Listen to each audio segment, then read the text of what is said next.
All from one ward. All right. So.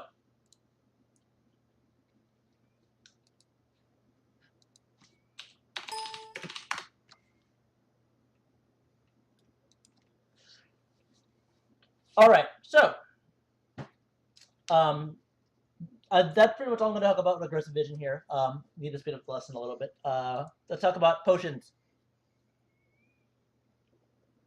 But I'm in bronze. My juggler isn't smart enough to do that. 100% true. Completely true.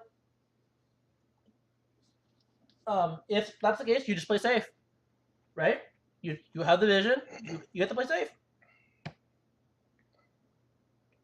You don't let yourself get snowballed. Or you could be the jungler. That's a good idea. If you give yourself the vision to make the correct decisions, you're going to make you're going to see an improvement in yourself and naturally make the right decisions, right? That's like what the goal is here for you specifically. We want to see you progress. So if someone isn't reacting, you still get to learn from it. You still get to understand what's going on. All right. So let's talk about pots real quick. Just something I'm going to touch on very briefly, and we're going to move on from not going to take any questions about it. Consider buying Elixir of Fortitude, Elixir of Ruin, Elixir of Sorcery, Elixir of in the mid game. Whichever one applies to your champion. It gives you a nice power spike that it pays off, especially if you buy the Wrath one, because it resets on assists and kills, and so it gives you more power.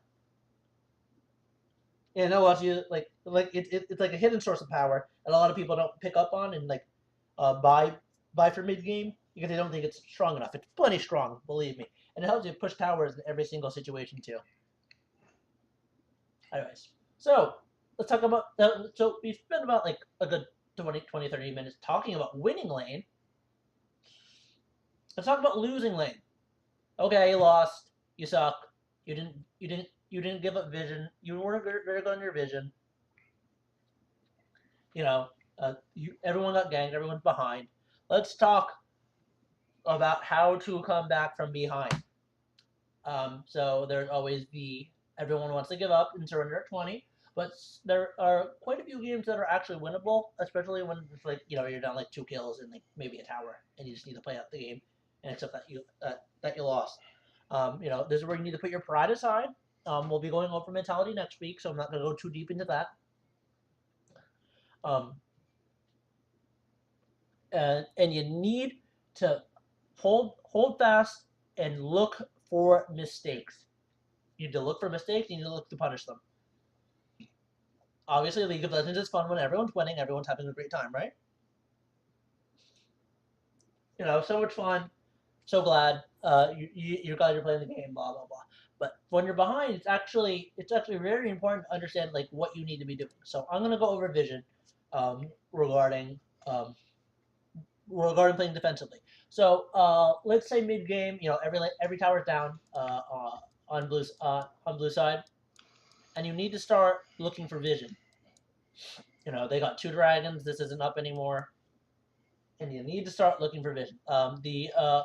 So once again, what is the most clever offensive pink ward? Oops. 1 second. What is the most clever offensive pink wards? If you're on red side, what are the clever offensive pink wards? Red. Huh? Yeah. Yep. Push behind red. Yep, that's correct. 1 second.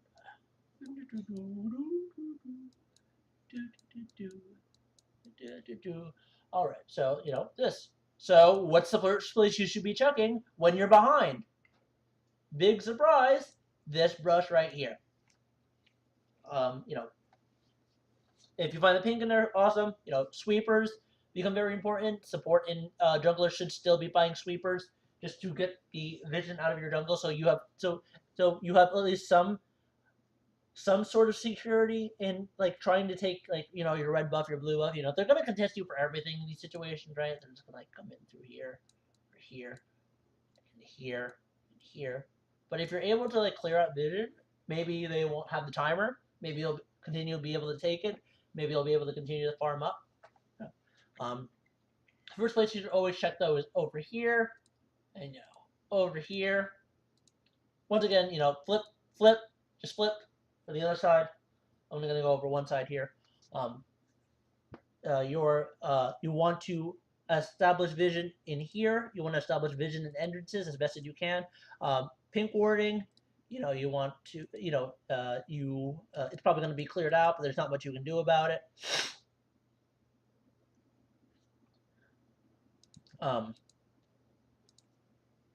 Defensive warding, for mid becomes a bit more complicated. If you're blue side, you generally, if you suspect that the jungle is going to like camp you and like try and get onto you, having the wards here and here are most ideal. Why? Because the number of gang paths that are actually viable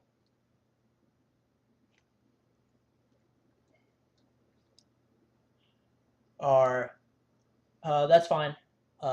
Just please do. I don't want to have to start quizzing you guys on this stuff. Just make sure you get the entire lesson in. I really appreciate it. I promise you. I promise you next week this will not be as long. I promise you I'll cut it down to 2 hours. I just had a lot of content to go through, and I did not think that. Actually, you know what I'm gonna do? I'm gonna cut this lesson in half because there's clearly a lot of things I can talk about, and I'll be here till about midnight if I want to talk about these. So what I'm going to do is I'm going to cut the lesson short at about at late game, and we'll talk about the rest of it next week. So that only seems fair because this has been 2.5 hours worth of content, and I'm still at half. You're letting go for lunch now, right? You guys, I told you guys. This has been quite the meal of information. I told you guys to treat this as if it was a college course. Don't know what you were expecting exactly. I did not expect to go into 2 hours worth of information. Nap time. I hate you guys. Anyways. Hey, 2 hour classes come with smoke breaks. Okay, you're fair. You're right. You're right. You're right. God, I miss cigarettes. Anyways, so mid lane it becomes defensive. So this cuts off all the like multiple gang paths here, here, here, here, here. You get the idea. This is harder than college. You guys. All right. So defensive mid lane warding is just a very specific case here. You need to be warding out here. Defensive bot lane warding. Obviously El Clasico. Having the pink ward out, like the emergency defensive pink ward, green ward. We talked about this earlier. Flip it for top. You just want to when you're behind, you have to cover all your bases as well as you can, right? And other people won't be warding as much because they feel they need to get through their power spike items, right? So you need to make the wards as efficiently as possible, because you only have so many of them. So this goes for support especially. This goes for support especially, that you need to make things happen for your team. And Raptor buff obviously comes into play here as a defensive option for junglers. If you find, like, obviously blah, you need to find a ward that's probably in this area, and if they mind game you and you screw up, so be it. You need to realize that this area is warded and play accordingly. Defensive ward. Other pinks in other areas that are very defensive. Pink here. This ward is very hard to get to without overcommitting for it. That's why you see this ward so often in competitive play. No, it is not in the brush. It is behind the wall.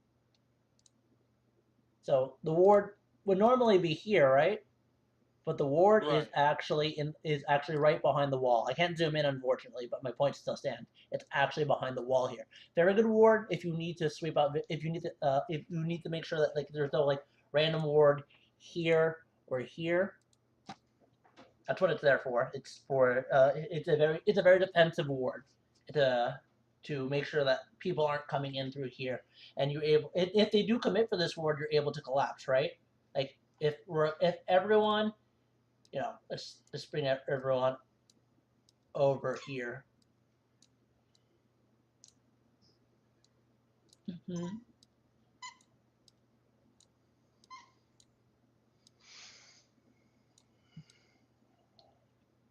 Mm-hmm. So if they come in for this, support comes in for this, mid comes in for this, bam, you get a free collapse. Is it closer to the river wall? It's closer to the river wall.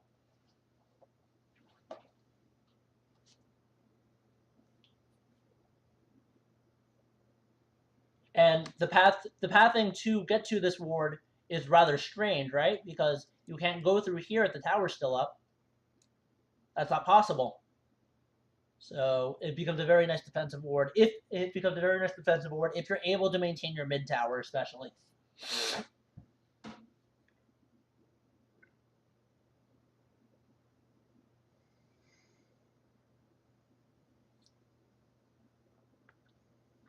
So that pretty much covers defensive warding. You need to understand that you are behind, and you need to maximize the amount of value you get out of your rewards. That's the most important part.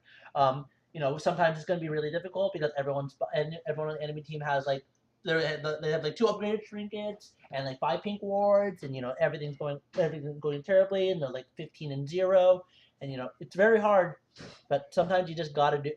You gotta like press for vision, and don't press for vision needlessly. Obviously, sometimes the vision isn't going to do you anything, so don't go for it. Like you aren't fighting for anything right now. There's no reason to have the vision there. Like having vision on like walking over the red rope just so you see that it's cleared is like really irrelevant, right? Because if let's say you're trying to ward out the red here, and top jungle AD carry.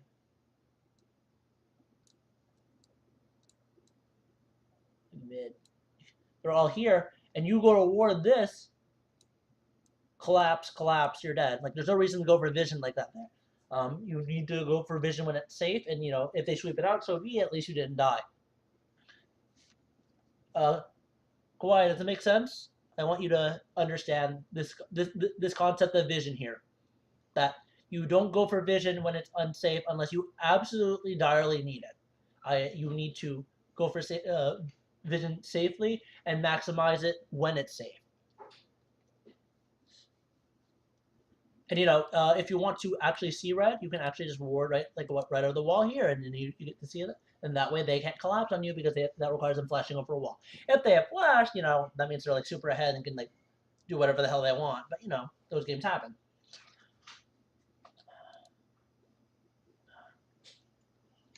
So if any questions about vision, I have 10 minutes left.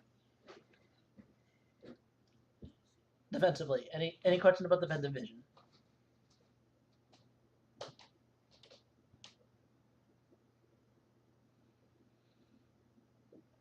Okay. If you figure out any questions, just obviously message me on Skype and we'll talk about it. So next thing I want to talk about is mistakes. You want to punish mistakes when you're behind. You want to punish their greed when they're behind. Let me reset this. Let me reset the entire thing. You want to punish their greed when they're behind. So the biggest way of punishing mistakes is through random roaming as laners.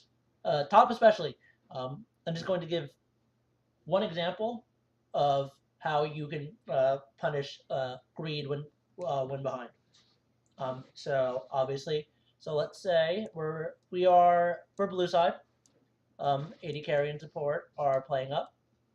This is a very classical example, a very basic example. Hey, there's a green there. Hey, tops and base. I have full mana. Bam, bam, bam. Really simple, right? Once we go over here, teleport was just used efficiently. The enemy might teleport like around here. If you get the jump on them and like make things happen, and you're stronger, and you think you can win it, then you obviously go for it. If they're like lowish, you need to recognize like when